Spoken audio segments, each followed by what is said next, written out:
We are recording the interview of George Mornhinweg. This interview is being conducted by Erica Carter and Jeremy Tack from the Wright State University's Veteran Voices Project. Also in attendance is Bruce LaForce and Betty Jo Mornhinweg. This interview is being recorded at 1548 Beaver Creek Drive in Beaver Creek, Ohio. It is 1:22 p.m., November 15th, 2018.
George, thank you so much for giving us some time so we can capture your story. You're very welcome. If anything that people like to do is to talk about themselves.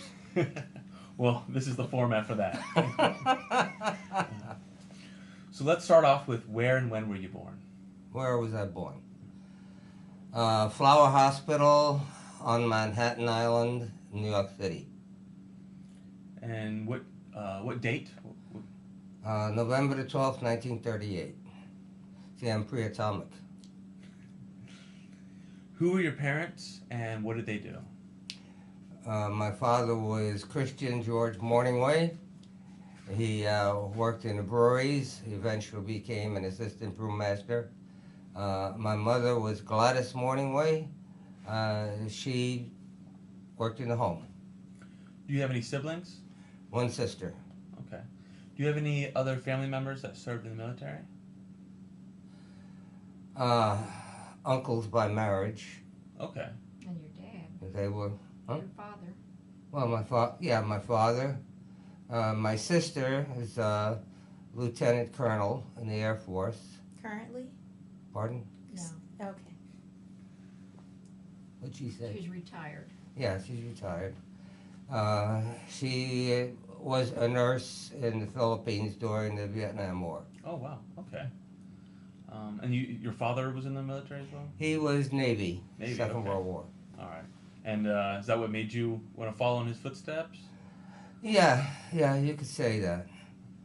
Now my father was in the Navy. My father was firstborn member in this country of German parents. He did not want to get drafted into the Army to fight in Europe because if he'd have got captured, he'd have been shot as a traitor by the German Army because he was firstborn in the United States. He was still close enough to German ancestry that the German government would have said, you should have come back to fight on the German side. So he enlisted in the Navy. Okay. And he served in World War II? Yeah. And did he get out after the war? Yeah. Okay. He got out, actually it was a hard case discharge. My mother had given birth premature to my brother who lived a week and a half and died from undeveloped lungs. So you joined the Navy? Yeah. In what year? 1956. I graduated from high school in June, and July 9th I enlisted in the Navy. And you picked the Navy because of your father, or is there any other reasons? A little bit of that, but mostly because I wanted to do as much traveling as possible. And that's the branch to join then. So tell me about basic training. What was that like?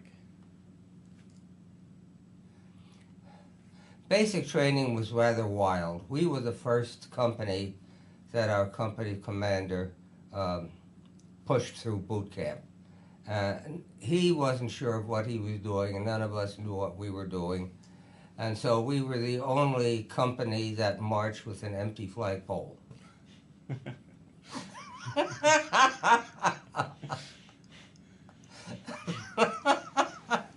was in Great Lakes. That just tells you something about boot camp. My company, or we call it divisions, we didn't earn any flags either, but my recruit division commander ended up putting a whole bunch of flags on just for our picture. So we look like we look like we did a lot, but we really didn't. Well, you can identify them. So how long was basic training? 10 weeks. 10 weeks. Do you remember any of your drill instructors vividly? Do I remember? Your drill instructors. Wait a minute, say it again. Do you remember any of your drill instructors vividly? Oh. All I know is that they were most absolutely unreasonable bastards. Oh, okay. Yeah. I remember standing in line being inspected, and this joker came along, grabbed my brand new, never been worn before, t-shirt, yanking it out to about here, looking at it and saying, "Scroungy!" And so I immediately was sent back to the back to scrub it. So was it a relief to finally graduate from boot camp? Yeah, finally. Did you go on to any technical training or an A school afterwards? I went to sonar school.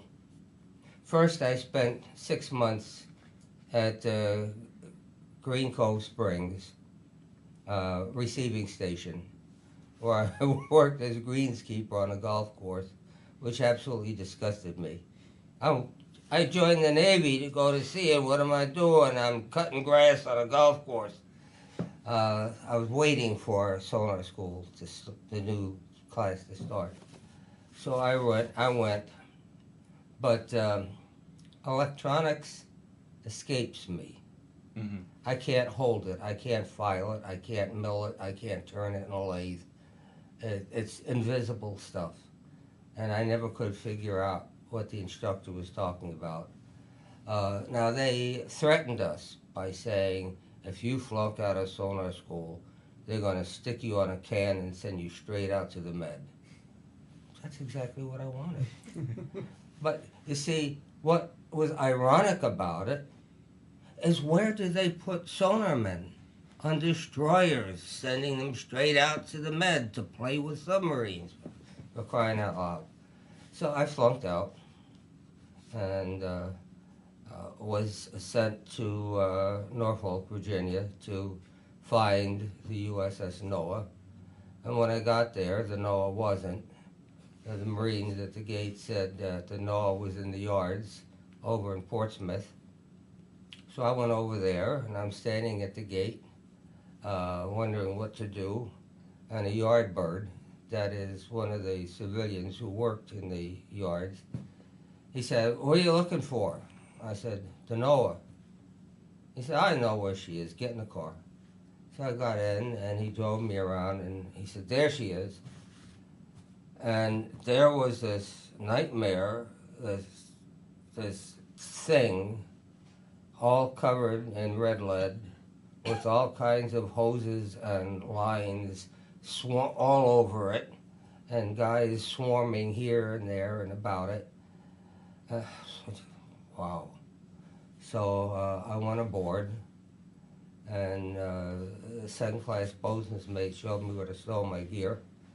And the next thing I know, I'm standing on a plank over the side, painting. And there I met Henry Summit from Roanoke, Virginia. He was on the stage too, painting. And we became buddies. Everybody pretty much had their buddy that they always did something. Well, you saw one, you saw the other. Believe it or not, there were two guys aboard ship. They were buddies. One's name was Sweet and the other was Sour. That was their real last names, Sweet and Sour. Now, I've heard a lot about this idea of like a family. It was not.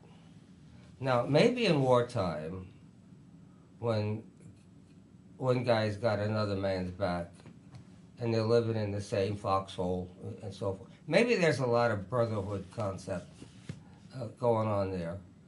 But aboard this ship in peacetime, Cold War time, it was very much projecting one's machismo. Don't do anything that would degrade my manliness or show me up as being less than a real stud. So it was an awful lot of competition. You didn't bump another guy's shoulder when you passed him, but we had a lot of stare downs. You understand what a stare down is? Okay, we had a lot of stare downs. Never came to blows, but it came awful close. But wherever I was, Henry Summit was, and vice versa. We'd go to shore to each other, and one of us would make sure that the other one got back, no matter how drunk we were. I remember Naples, Italy. Now that was a fun place. But the great thing about Naples is it's built on a hillside, so no matter how drunk you got, you just let gravity take you downhill, and you'd get to the ship. It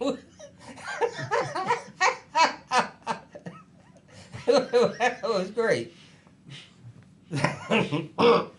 So both Henry and I could get drunk, and it didn't matter. Mm-hmm. We'd get back. So you got to Norfolk, Yeah. and you waited for the NOAA. How long did you wait before the NOAA was ready to go out to sea? Oh, it was maybe 3 weeks. Maybe 3 weeks. Yeah, people complain about lead paint now, but that all the time I was aboard the NOAA, when it came to paint work, you'd be chipping and scraping lead-based paint, and putting more down and then covering it up. And anyway, yeah, about 3 weeks we went out, and we anchored out. So the crew really we were happy to get out beyond the 3-mile limit, because then the ship store opened up and we could buy our cigarettes at 90 cents a carton. Wow. A carton. Everybody smoked. Everybody smoked. Matter of fact, we'd buy a couple of cartons of cigarettes and tape them to our legs, and our bell bottoms would hide them. And we'd take them ashore and use them for trading stock. Yeah. Anyway, so we went out to beyond the 3-mile limit there, and there we took on ammunition. And oh, that was fun. That was hilarious. Here we are, passing 5-inch projectiles all the way down the deck. These things weighed 54 pounds, about that long. And we're passing them along. And here come a guy rolling a depth charge down the deck, taking it to where they were being stored. Here's a 500-pound torpedo warhead being lifted on a crane coming up and going overhead. And all of this stuff was going on. It was mass confusion. And finally, I ended up down in the powder magazine, the 5-inch powder magazine. We were stacking powder cases. And third-class gunner's mate looked at the container. He'd pass him up there. I'd hand him one, and bang, he'd put it up there. He says, "Oh, we got combination primers on these this time." I said, "Oh, what does that mean?" He says, "Well, it means, bam, they can either be fired electrically or by concussion. Bam!"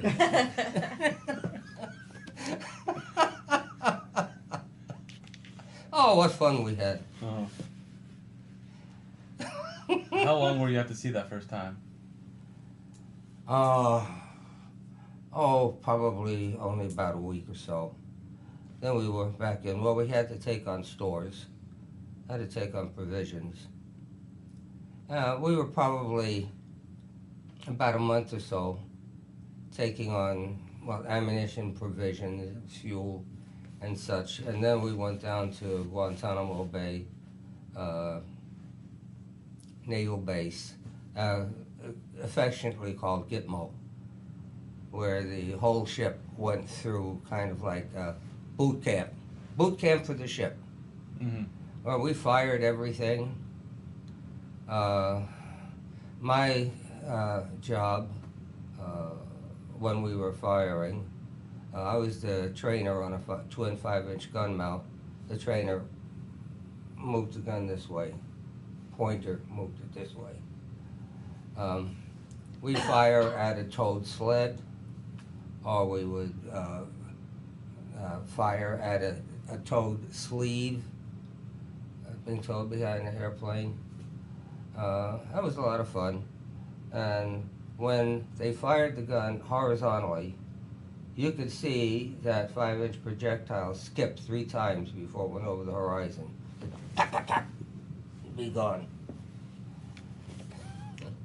We had 6 5-inch guns, we had 6 3-inch guns, we had 3 K guns port and starboard, 1 stern rack for rolling cans, depth charges off, and up forward on the old 1 deck, port and starboard, we had hedgehog mounts.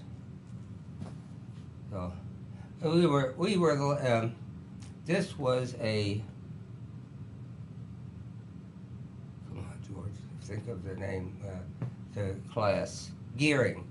We were gearing class destroyer. We were the last of the pure gunships. Everything after us, they were sticking missiles on. Mm-hmm. I was proud. I was proud to be on a pure gunship. And when we were underway, my watch station underway was on the helm. So for all the time I was aboard the Nowhere, I was helmsman. Gunner's mates, I was on the gun gang. And gunner's mates are traditionally helmsmen. So I steered through hurricanes, steered through heavy weather, steered through the biggest whirlpool in the world, steered 2 round trips through the Suez Canal, steered up the Tigris-Euphrates River as far as Basra, down to Bombay. I loved it. Mm-hmm. I loved heavy weather. I loved getting on a high position on the ship and bracing myself and just looking straight out. And there would be the trough of a wave, and then there would be the sky. And the world would just go back and forth in front of me as I just stared straight ahead. But one day on the helm, we took a 53-degree roll, because the inclinometer is right above my head, in front of me. And this is a pendulum. Now, the pendulum didn't move, but the degree of arc swung around under it. And I saw it hit 53 degrees. And the commanding officer of the ship, he was in the wheelhouse at the time, he went sliding across the deck on 1 foot, and he's hollering, "1 hand for the ship, boys, and 1 for yourselves. Here we go." but we came back up, obviously. So tell me what a typical deployment was like on the NOAA. Well, let's see, we went on a 3-month med cruise and then a 7-month med cruise. When you're at sea, that ship is the world. That's all that exists, in fact.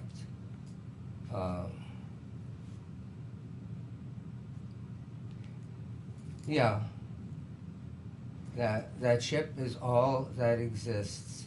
And one of the things that you'll see sailors do a lot of,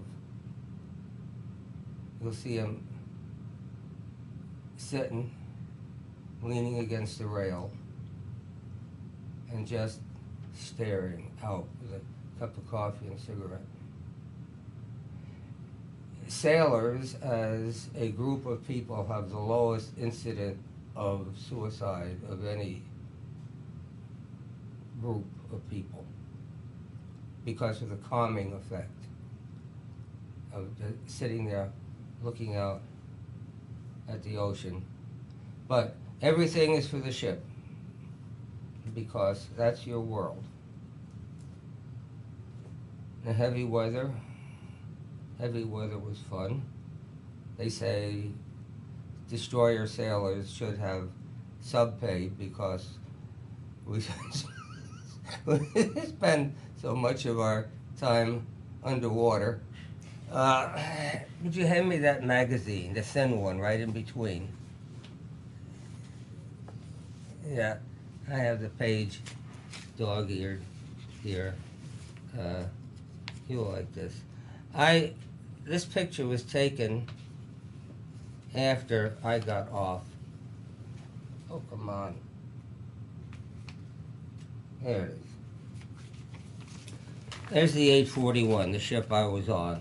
A before and after picture in heavy weather.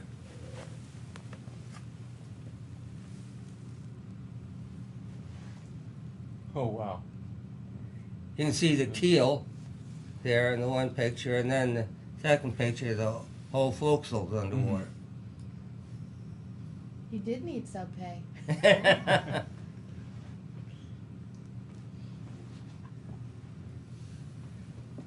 But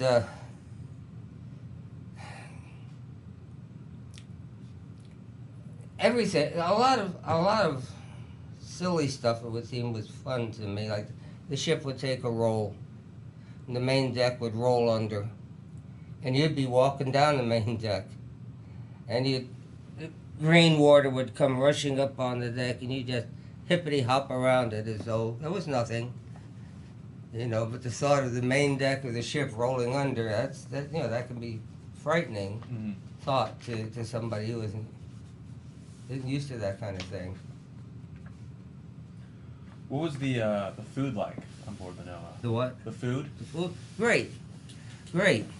I love the food. I was never hungry. However, when we were in Persian Gulf, we went 70 days with a 60-day food supply. Now, what happened as a result of that, when you had your breakfast cereal in the morning, you looked at the guy directly across from you as you were eating. That way you didn't look in the bowl, so you didn't see the weevils swimming around in the milk. What's a weevil? Those little bugs. Little bugs. Oh. Ew. That's how you get your protein.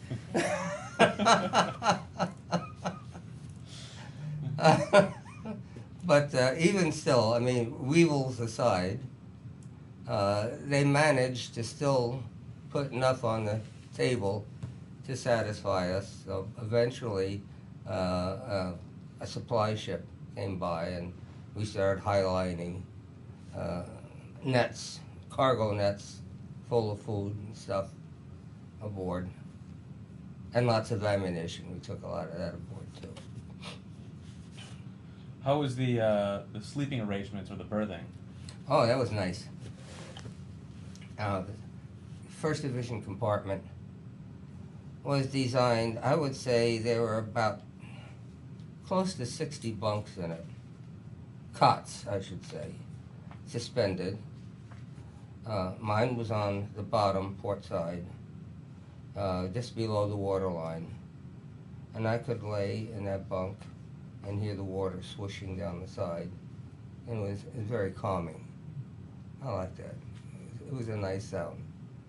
Now you had a mattress, which was about 2 inches thick, and you were issued a mattress cover, put the mattress in, and one 100% wool blanket. That's what you had. Nobody had a pillow. You weren't issued pillows. You forgot pillows existed.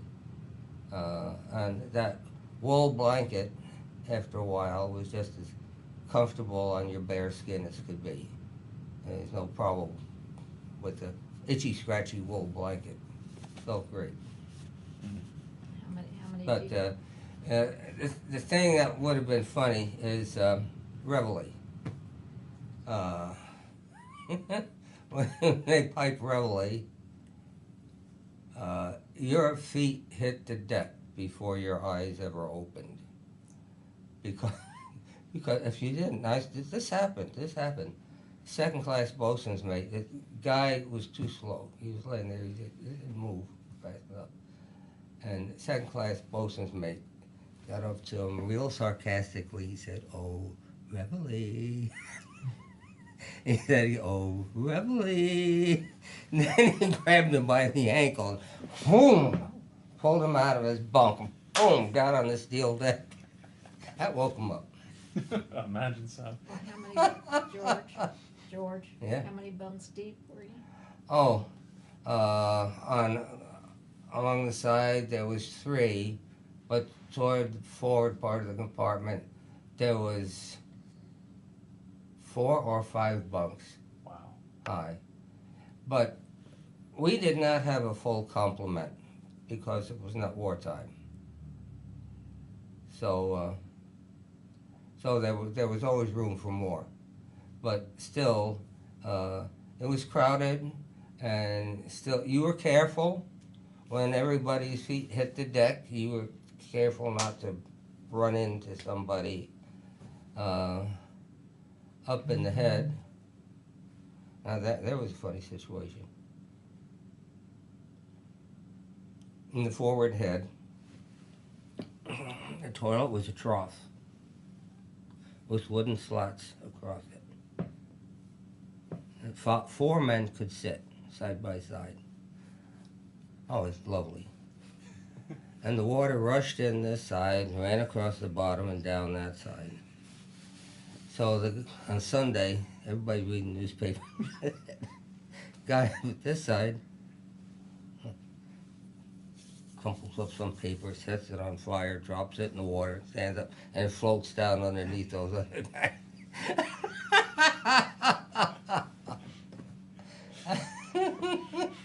That was fun. Were you a part of that, or did you just see it? I did not do it. I saw it. And I was not sitting there when it happened either. I was innocent. Can you believe I was innocent? Slightly. Yeah, in this case. Now, there was no war going on, but the Cold War was the thing then. Was there any tense moments, maybe with the Soviets? Yeah, when the Marines went ashore in Beirut in '58, we ordered to patrol in the Gulf of Aqaba. And we were ordered to keep the guns manned 24 hours a day, a skeleton crew. If something happened, they could have gotten a few shots off before the full crew arrived to take over. And it was like that for 2 weeks. It was very stressful in that we felt like, or I felt, and I think I represented the crew, that we were in a bottle corked tightly, and there was no way out. The other feeling was that we were all dressed up with no place to go. Mm-hmm. It was almost, come on. If we have to be like this, send somebody over and so we can shoot them. It sounds silly, but the effect it had on a lot of guys is we sat around sharpening our pocket knives.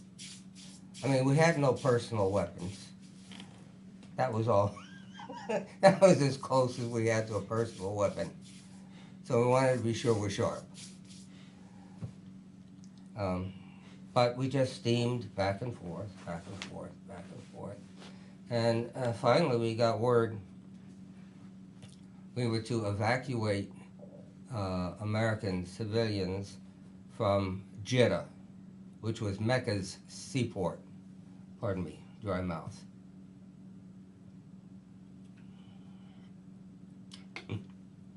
And we were going to send a landing party ashore.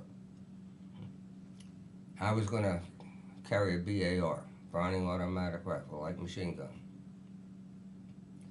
Well, we all got out on the fantail to be indoctrinated in our weapons. And I stood along the side. I only weighed 128 pounds at the time, and I think I was limp wristing the thing because I stand there and I'm and it'd jam. And the chief gunner's mate, he would clear the thing for me. He'd say, keep going, and it'd jam. And he'd clear it. I went through 2 magazines, like that, 20-round magazines. He said, okay, you're ready. And the ensign that was going to lead us ashore, he's got a Thompson. And he's standing there at the side. He runs out of ammunition. But he don't know that. He brings it down. He's trying to look down the barrel with his hand still on the grip and trigger. The chief gunner's mate tackled him. Boom! Down they went. Thompson goes flying across the deck. And the ensign jumps up and starts chewing out the chief for striking an officer. Until the officer told him what the hell he was doing. You know? Oh boy. Well, anyway, we were all ready to run ashore and be my buddy Henry Summit. He was issued a carbine. He was going to be my ammunition carrier. So just before he got within sight of the land, we were told to reverse course, get out of there. We were not to be seen because the situation had calmed down, whatever was going on. Oh, I was disappointed. I wanted to run ashore with this gun that I couldn't shoot and be a big hero. Talk about McHale's Navy. Do you remember McHale's Navy on television? I don't know. Yeah. Bruce probably does. You're a little bit older. You can explain to them McHale's Navy. Well, that's what we were all over again right there. Okay. Do you have a favorite port of call?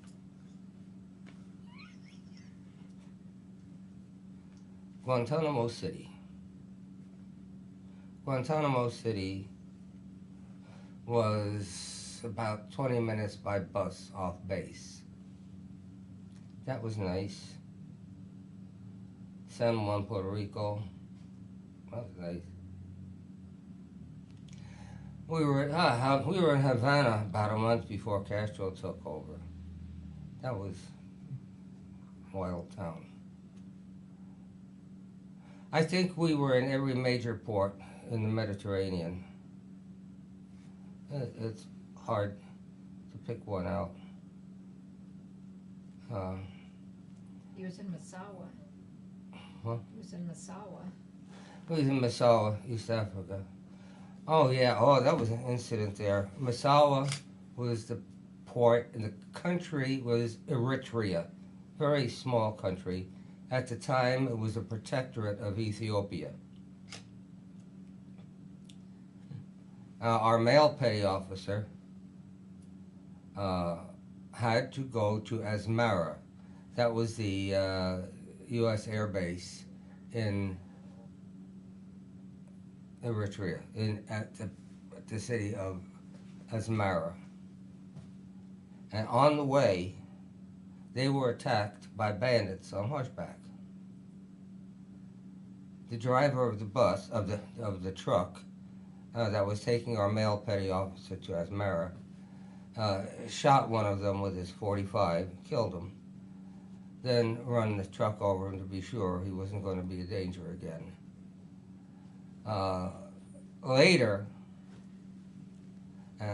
I found this out years later from a person who was a man who was stationed at Asmara when this event happened. The Haile Selassie, the emperor of Ethiopia, got in touch with the leader of the group of people out of which this bunch of bandits came. And this guy killed the highest remaining man in that group. His back leather tanned, and wrote a letter of apology on that man's skin and sent it to the emperor, Haile Selassie, because Haile Selassie did not want people messing with Americans, because his regime was getting a lot of support from Americans. Mm-hmm. So that's what happens when you mess with American male petty officers. So how long were you assigned to the USS Noah? 2 years and 3 months. And did you get out of the Navy at that time, or Did I what? did you get out of the Navy at that time, or? Yeah, my enlistment was up. Mm-hmm. I loved being in, but I knew someday I was going to get married. That was just the natural progression at that time. That's what young men knew that they were going to do, and young women getting out of high school knew that they were either going to be secretaries or nurses or teachers, and that they were going to get married and have kids. That was written in stone. But I did not want my wife living in enlisted housing, because there was too much going on. I didn't want her, whoever she was going to be subjected to those things. When you went in, did you have a sweetheart to the military? Yeah, I did. But being away, finally I had to tell her. I said, now there's nobody else, but whatever there was just isn't anymore. Oh, tears and howls and running into the house, bam, door slamming, Mama running out, me spraying her with gravel as I hit the gas. Getting home and my father saying, "What in the world did you do to that girl?" Nothing. It's just it. Nothing. But it's just as well. She was from a farm family, and I think I would have been expected to be a farmer also. And later on, I met her years later, and she did marry a farmer. So really, she was better off, because she could continue kind of life she was used to. And I pursued my life, which I didn't know what it was going to be, because my time in the Navy prepared me for absolutely nothing but a wild life. And so when I got out, I tried to continue the wild life, but it wasn't all that satisfactory anymore. And then I met God's gift to me, which was Betty Jo. And it was because of her I realized that the wild life was not worth it. So that went by the wayside. And eventually, I became a machinist, and I advanced to becoming a model maker. Now, a model maker is the high end of the machinist trade, because a model maker makes whatever the engineer draws a blueprint up for. We make the first model of it. I worked for Systems Research Labs. Systems Research Labs. And it was in 1988 that I quit my job there and entered seminary. I entered Trinity Lutheran Seminary in Columbus, earned a Master of Divinity degree, and became a parish pastor.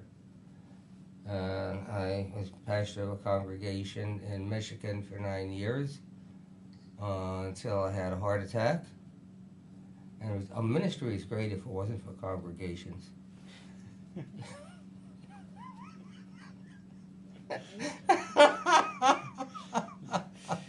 Did you ever try to herd a group of cats? Lead a herd of cats? They all go on different directions. Yeah.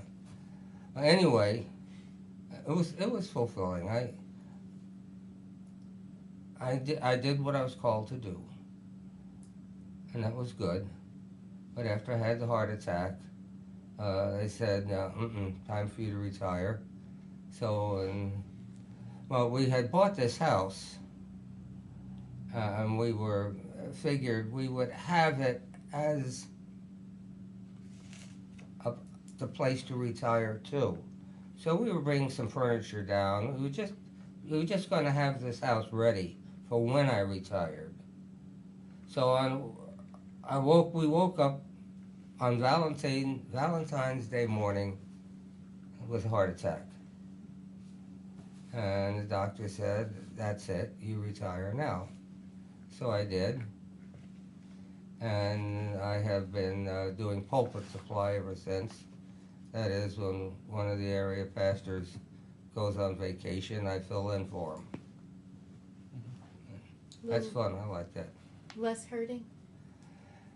Yeah, that's no meetings. Oh. I don't have to go to any meetings. And know Okay. people's personal secrets. Okay. Show up, work, leave. That's what? Show up and work and then leave, right? Yeah. Okay. Okay. Preach the sermon, shake hands, and I'm out of there. I had a few follow-up questions about your time on the ship, if that's okay. Go ahead. Okay. Did you take leave from the ship? Yeah. I think I would take 2 weeks leave a year. I'd come back to Middletown. We lived in Middletown at the time. And lived there with my folks for that 2 weeks, do nothing. And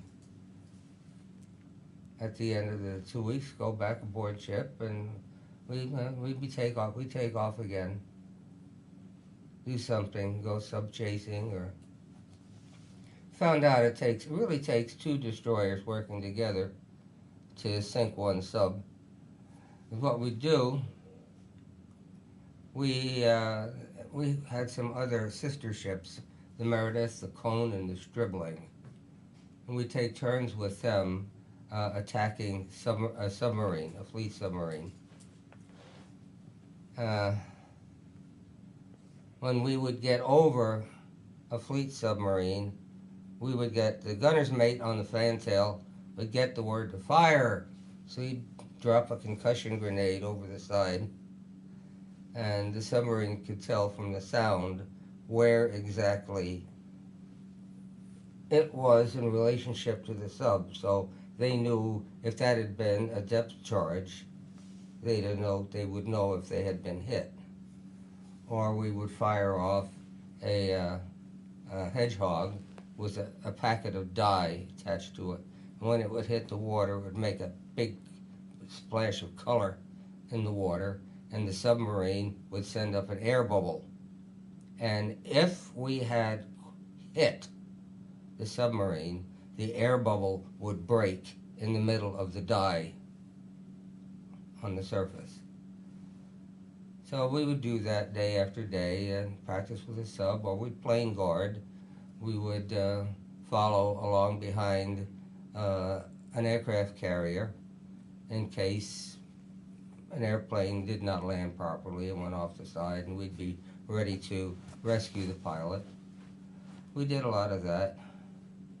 We did a lot of refueling at sea, and that was an incident that we had. We had an ensign aboard ship, Mr. Smith. This guy was different. As a matter of fact, he was so different, this officer actually asked an E3, a low-ranking guy, what the crew thought of him. And I said, strange, sir. Different, sir. Well, the poor guy, we were refueling at sea. And I was down in the chief's quarters. I was mess cooking in the chief's quarters at the time. I was in their galley putting a salad together for them. Oh, that was great duty. Mess cooking in the chief's quarters. Open liberty, eat their food, see movies every night. It was a racket. Loved it. Well, all of a sudden there was a bam! And all the chiefs come running out of the chief's quarters. We had collided with the tanker. It seemed Mr. Smith wanted to take the helm. So he took the helm, and when the order came, standard right rudder, Mr. Smith threw on left rudder and ran into right where the deck up on the forecastle met the side. That part hit the tanker and crumpled it in a little bit. So they fixed it with some putty until we got to a place where a real fix could be made. But that was, I don't know whatever happened to Mr. Smith. I never saw him again. Poor guy. He was not cut out for the military. He might have been nice and smart, but a good guy, but strange. Okay. When you say that you were wild, what does that mean?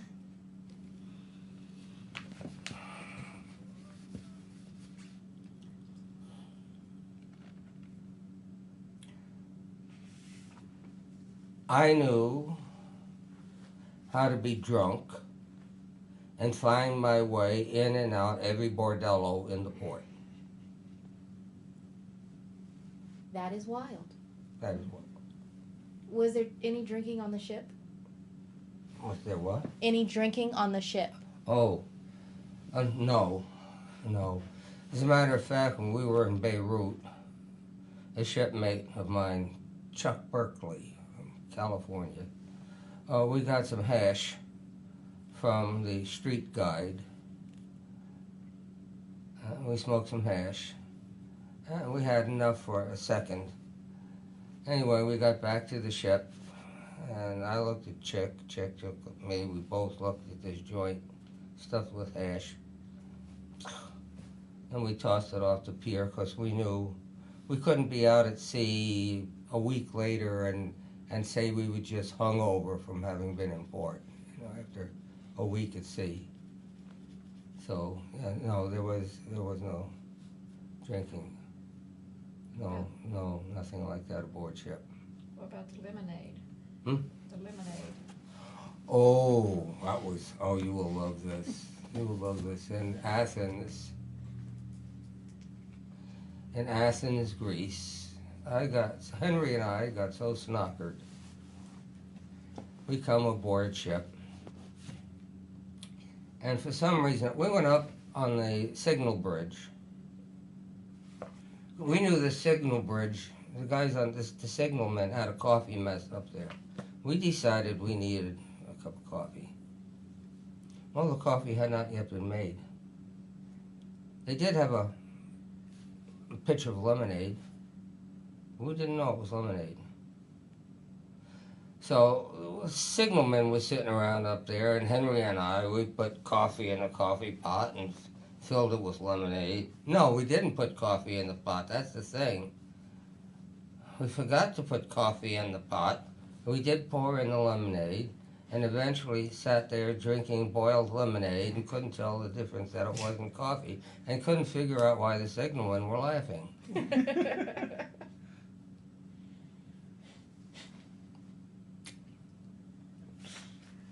Okay. What is the history of the U.S. NOAA? Can you tell us more about that? It was named for Midshipman Loveman Noah, who was killed while on a landing party in the Philippines during the Philippine insurrection after the Spanish-American War. The Noah was, I think, something like the third or fourth vessel named Noah. After I left it, Noah continued its illustrious career of going from one boarding house to another throughout the Mediterranean. Eventually, it was sold to, it was given to Spain, renamed some Spanish name, which is strange because most of the Spanish Navy ships have glass bottoms. That's so that the new Spanish Navy can see the old Spanish Navy. Well,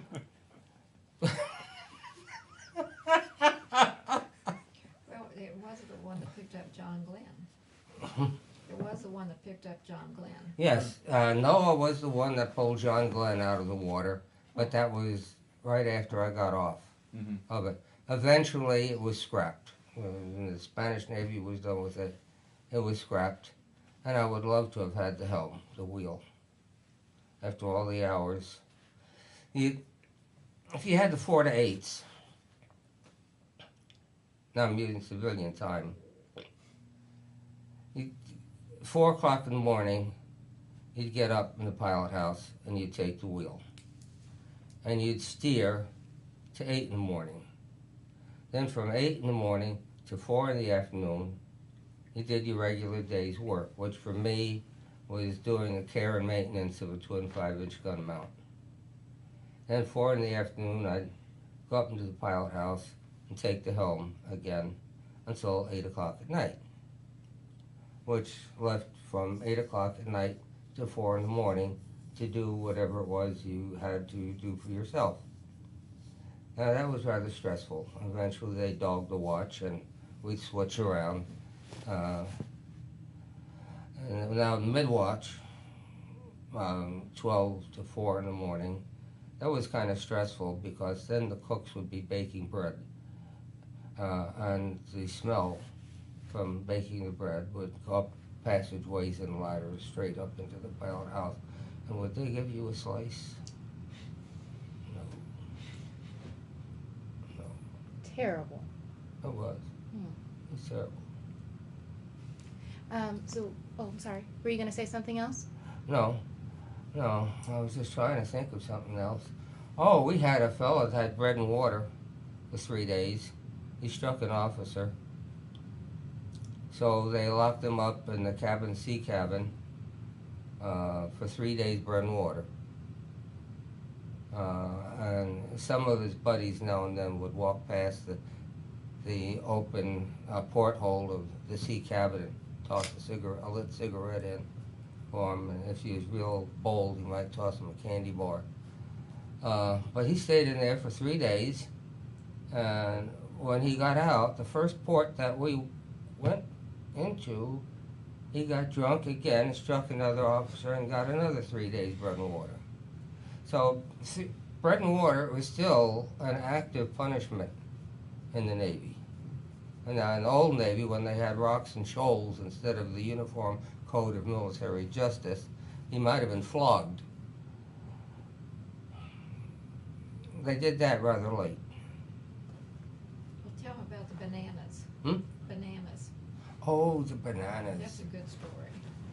Oh, that 70 days, that 73 days we went with a 60-day food supply when the supply ship came along. Everybody's carrying something to the reefer down in the lower decks or wherever they were going to store the food.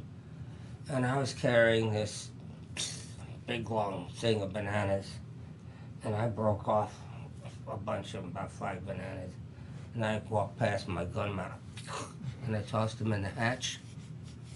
And when I was done, I thought, I'm going to have some bananas. And I climbed into my gun mount, and there lay Henry Summit on his back on the deck. There's empty peels around him. I said, "You son of a bitch, what'd you do?" He said, "Well, I was hiding from the working party, and all of a sudden these bananas come flying through the hatch." So he did what you'd expect. Ate all of them.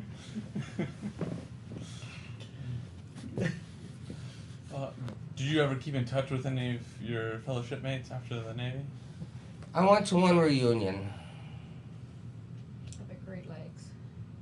Of the Great Lakes. Yeah, went up to Great Lakes. There was one signalman that was aboard ship. I was never friends with him. I knew him to see him. But they were all drunks. Everybody there was drinking. They was all drunks. Okay, I thought, no, I'd left that behind. And their wives were with them, so they did not talk about what they did ashore. There was no, I wondered going there if there'd be any of that kind of talk. You remember what we did and so never happened. Never. All they was sit there and drink. I thought the heck of this. So I never went to another reunion. I had another thing on the mind, but maybe it was it. I don't know. Can't remember. Something flew away. Sir, can you tell us Oh. about these pictures? Can you hand it to me? Those pictures? Well, one In- picture. in the frames. That one picture of me was straight out of boot camp, and I look it. She wants you to hold it, George. Oh, and the other picture is me about 6 months later.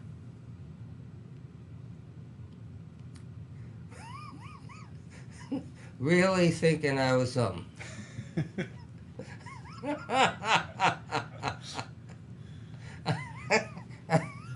I was really something. Yeah, yes, sir. Just wait till I get aboard ship, and I'll show those guys how to be sailors. That's how I felt about it. Yeah. Even though I was mowing grass on a golf course at the time.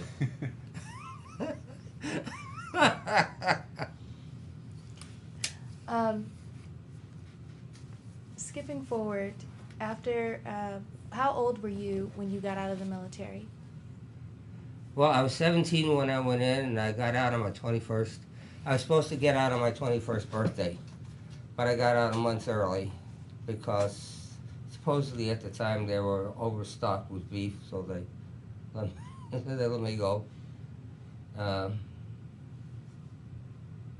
When I got out, you were just starting to see the name Vietnam in the newspapers.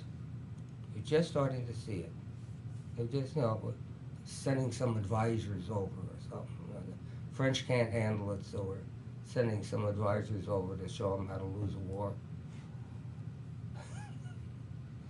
Vietnam should never have happened. That's about what it was. Yeah, that made me. We were married. I think this was about 1964. I got hot on the idea that there's a war going on. I should be in it. Because this is proof of machismo. You know, if you got a pair, this is where you're supposed to be. I was unsure about it. So I called up the local pastor. Not that I was a Christian man at the time. I really had no feeling for church at the time. That's why Martin Luther called the Holy Spirit the Hound of Heaven, because he grabbed me by the scruff of the neck and dragged me in, kicking and screaming. But I called the local pastor up and I said, "What do you think about me re-upping and going to Vietnam?" He said, "Well, I got a question for you. Would you be doing this out of a sense of patriotism, or would you be looking for adventure?" And I said, "Thank you." I stayed home. Because that was it. You know, again, it was that feeling of what I missed when we didn't go ashore in Jeddah, run ashore and be a hero carrying my BAR. So, Every once in a while, he'll get a letter in the mail wanting him to be a chaplain. 80 years old. Well, they're keeping up with you. yeah.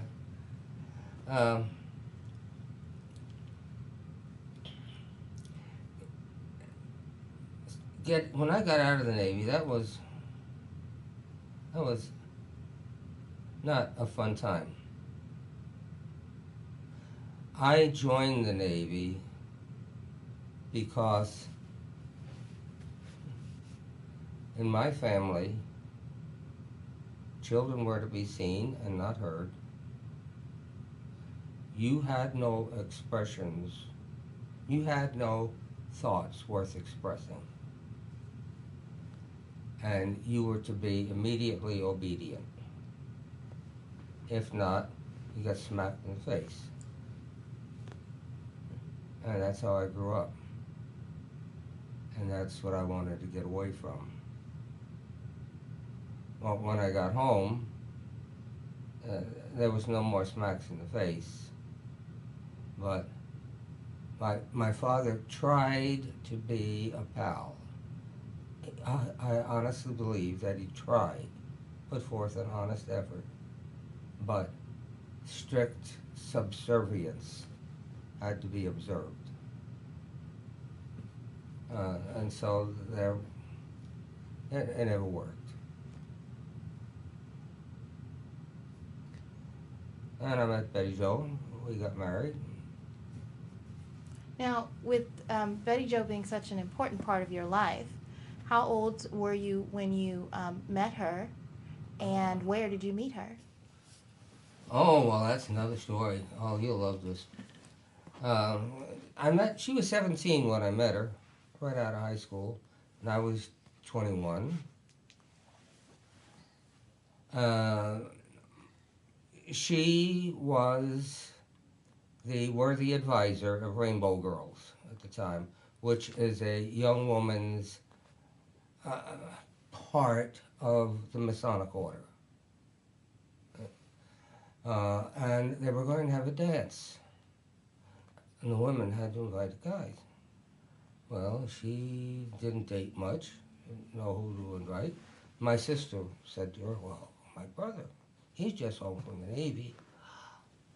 My father would never let me date somebody right out of there." Well, I think he was ready to get rid of her. But he said, "Go ahead.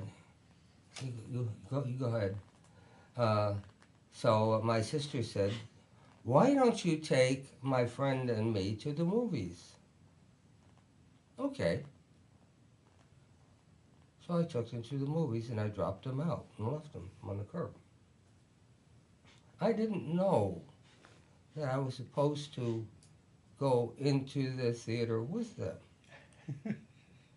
Well, when it's time to pick them up, I picked them up and took her home, sat there in the kitchen and laughed at her cat because I was told that her mother left the dryer open and the cat went in the dryer because it was nice and fluffy in there, and not realizing the cat was in there, Mom closed the dryer and started it up again, you know, thump, thump, thump, and opened it up, and this cat come flying out. And, oh, I thought that was hilarious. A fluff-dried cat. As far as she was concerned, she didn't ever want to see me again. So, the following day, I called her up. I said, hey, I want to come on over. I guess she was too hard up to say no, so. Anyway, we ended up going to the dance, and 6 months later, we was married. And since she hadn't dated very much, what was funny is when the word got out that we were going to get married, her girlfriends were standing around doing this business, you know, counting months on their fingers. Because I was pregnant 3 months after we got married. But we showed them because we had our baby a week before our first anniversary. So. Yeah. So we didn't waste any time, but it was on time.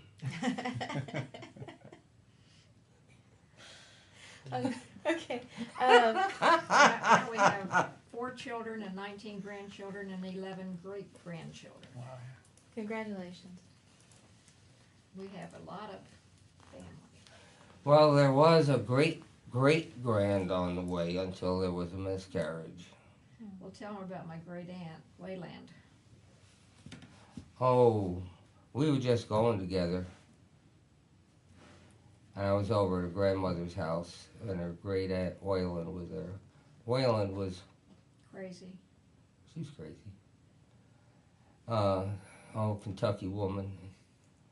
She told me, she says, you know you're marrying into a family of good breeders, don't you? And I thought, yeah, hope so.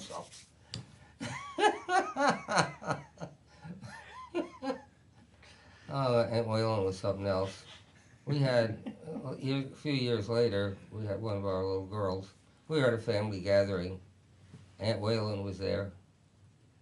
And our youngest daughter, Eve, was there. Eve was only a couple of years old. And Aunt Wayland and Eve sat there babbling to each other. It was like they were speaking in tongues, you know. Blah, blah, blah, blah, blah. Oh, blah, blah, blah, blah, blah. And they just went back and forth like they knew just exactly what the other one was saying. And that went on for quite some time. It was fantastic. Are you part of any veterans groups or anything nowadays? No. I keep getting letters from the American Legion, but I fall right in that slot where I'm not qualified. So I say, it's just as well. They're just a drinking organization. And I don't like, it's not that I religiously hold anything against it. I don't like to taste alcohol. I'm just not going to sit there and slough up beer when I don't like the taste of it. When did you develop the dislike for it? Around Betty Jo? And I never did like it. Okay. I never did like it. But you can't get drunk unless you drink it. That's facts. Yeah. I mean, when you go ashore, that's one of the things. You go ashore to... Now, in today's Navy, I think they're different. I think they got politically corrected, and that ruined it. Mm-hmm. I don't think they're allowed to do that anymore. Your Navy was ruined. Yeah, my Navy was ruined. You were in the Navy. I was in the Navy, yes. Yeah, I think to a certain extent there's still that tradition, but there's definitely more roles in place now. Mm-hmm. Yeah. Well, when we went ashore, there were no rules. You were on Cinderella Liberty. I remember, now this is bad. This is what I had to quit doing. In Barcelona. And I had to go to the bathroom. We were walking back to the ship. And I remember this big square. And I went to the bathroom. And there was lights flashing and horns honking. And it seems I right there in the middle of the square, I stopped traffic. I. It's. This is why they don't like Americans. I mean, I was the kind of guy that messed it up for everybody. This is what I meant was that living wild. And we all did. And most of the married guys did too. And, well, the fellow that told me about the writing the letter of apology on the back of the skin of the bandit, he was out in the Air Force or something. He was gone. And for some reason or other, I had to go down to his house for something. He was at 3 houses down. And his wife gave me a big smile and said, well, you know, whatever his name was, Henry, Harry, whoever, he gave me license.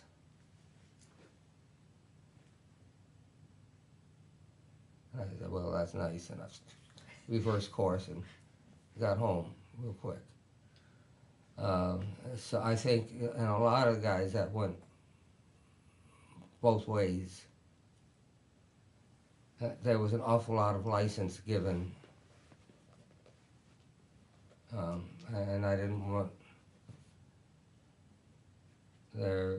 my wife to be subjected to guys trying to find out if she had license. Mm. When you went ashore, were you in uniform or did you have civilian clothes with you? When I went ashore, Mhm. Always in uniform. When overseas, always. There was no, we had no civilian clothes aboard ship. The closest thing we had to civilian clothes, I had got a leather belt with a nice brass buckle when we were in Gitmo, and the master at arms kept after me to get that thing off of me, get a regulation belt on. Eventually I would, and then for a while, I'd put the leather one back on. All you had was uniforms or dungarees. Jeans. All you had was uniforms or jeans. Yeah, Didn't have yeah, the personal whites, blues, or what they call the blue cambray, blue shirts and patch pocket. We'd get our tailor-made pants ashore with nice tight legs with bell bottoms and patch pockets. Oh yeah, it was cool. Do you still have any uniforms? I belt buckle. Do you? Oh, you got a sea No. bag down there with. Oh, I have some pieces of uniform down there. I had one of the grandsons, when I put on my dress blues and come up here, and it made his mother cry. Oh, my baby! Because he was getting close enough. Well, he's Just- got a pair of dress blues down there that if you fold the cuffs up, it's got red dragons embroidered on it. Oh, yeah. That's cool. I wore my flat hat home. What was the red dragons for? That's ornamentation. I think originally it was supposed to have been that you had been in the Asiatic fleet. Mm-hmm. He's got tattoos. That would just be cool. He's got a dragon on his. Had a dragon on his leg. Now it's got an eagle over it. Yeah, when I was in Bombay, I got a dragon on my leg, but it got infected, and when it healed, you couldn't quite tell what it was. So when we got back, here I had it covered over.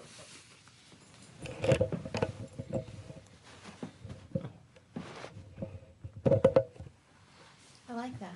Yeah, it's $20 at Connolly and Peace in Portsmouth, Virginia. Now you put. Big spender, huh? Huh? Big spender? Oh yeah. Well, that's all it costs then. That probably costs $150 now. More. You have to put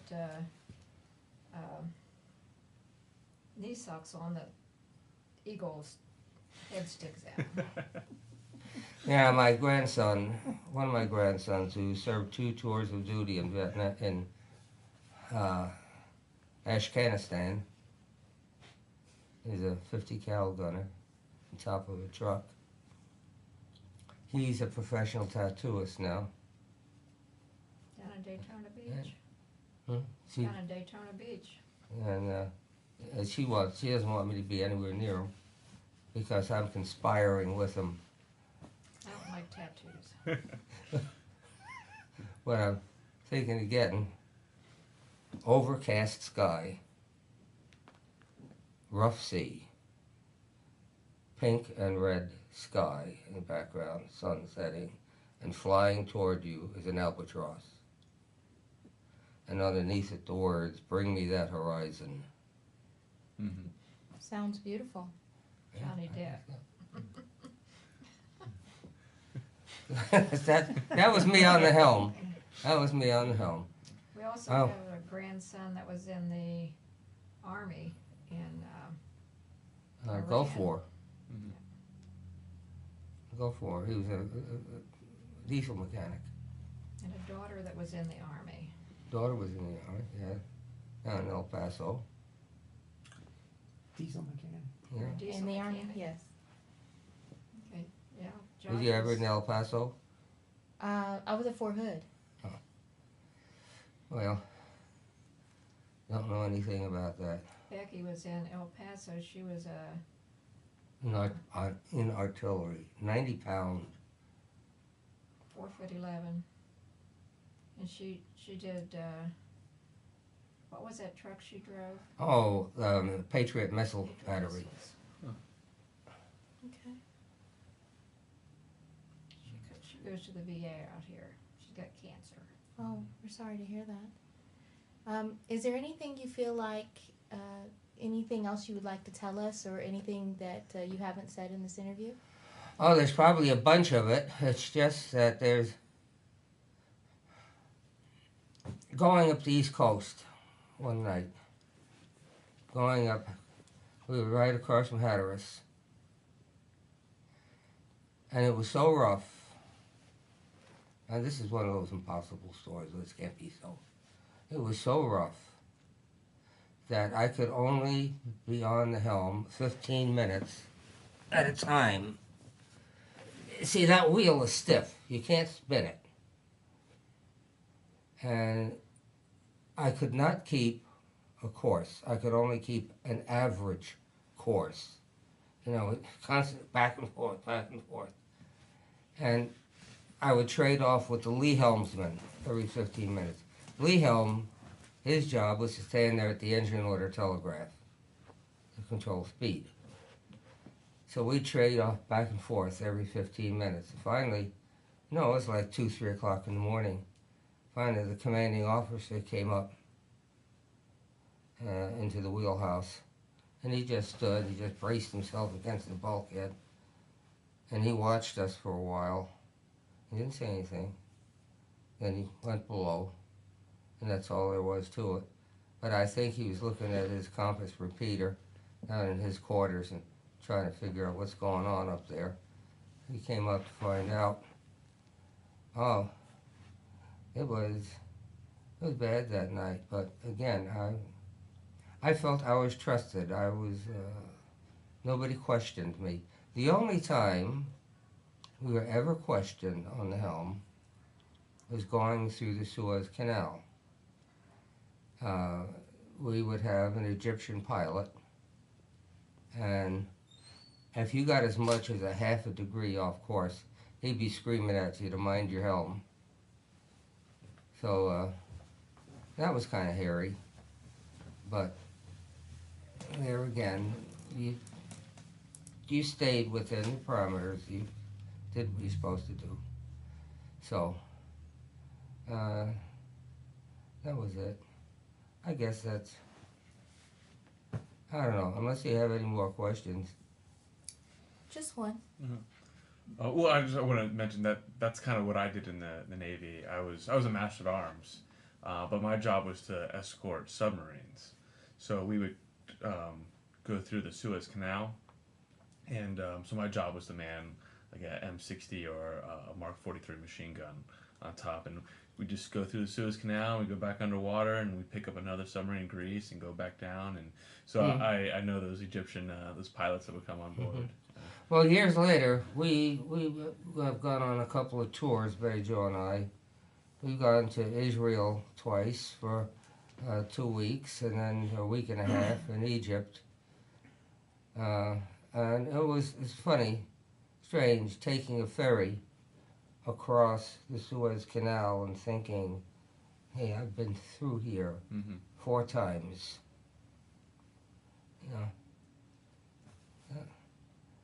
Now, you are looking at a man. Can you picture the 3 pyramids at Giza in a line? Well, I laid down in the sarcophagus in the inner chamber of the center pyramid there. Laid down there like I was a corpse in that sarcophagus. The Always one that wanted still to has do the that. cap on it. Mm-hmm. That was neat.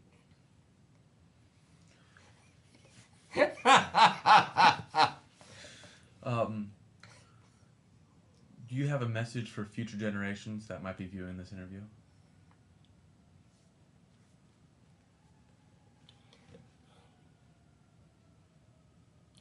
My grandson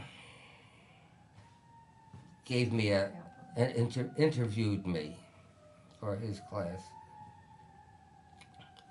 He goes to Carroll. No, Chaminade. Chaminade. Chaminade, Oh, Juliet. pardon me.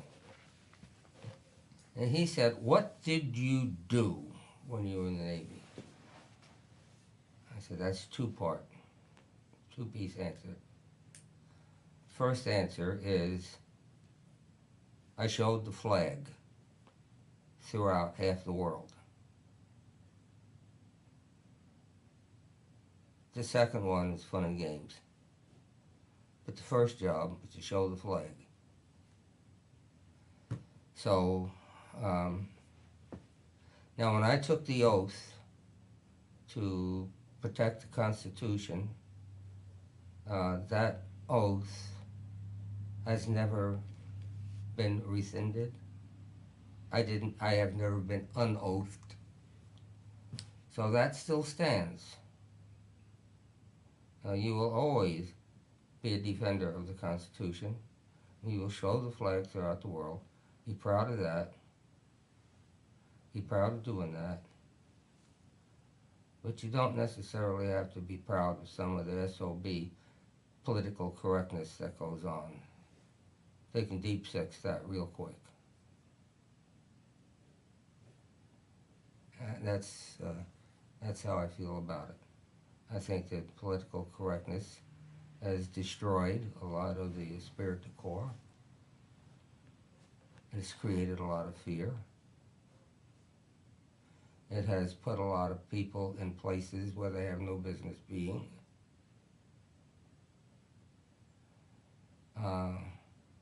And that's what I think. In that sense, you can accuse me of being a redneck. Okay. I was born in New York, but I can be a redneck. I can be a redneck. Well, thank you so much for your time. These are fascinating stories. Really enjoyable. Yeah. And thank you so much for your service as well. You're welcome. In fact, I tell you something that... tell you one other thing. I have never shot at anybody. I have never been shot at. I go to the VA, and I have benefited so much from the VA that I almost feel like I'm cheating the VA or cheating the service or something because of all of the benefits that I'm getting there compared to 3.5 years of fun and games. 3.5 years of what I call a grand adventure. Mm-hmm. Bet your life was on the line if it was going to be. Yeah, well, that's it though. When I took the oath, it was like saying to the government, here I am. Put me where you want me. Do with me what you want. So it was their call. They put me in a situation where I did what I always wanted to do. Mhm. Saw half the world anyway. Been in every major port in the Mediterranean, Persian Gulf, Red Sea, Caribbean. We got drunk in every one of them. VA has been fantastic. The VA has been fantastic Yeah. for you. Yeah, and if it hadn't been for God's gift to me, Betty Jo, I'd have been dead a long time ago. Well, all we have. Thank you so much again. You're welcome. That concludes the interview of George Mornhinweg. Yeah. I hope whoever watches this, sees this, or reads it, or whatever, has as much fun as I've had telling it. Well, I'm sure they will. We've had fun. Yes, absolutely.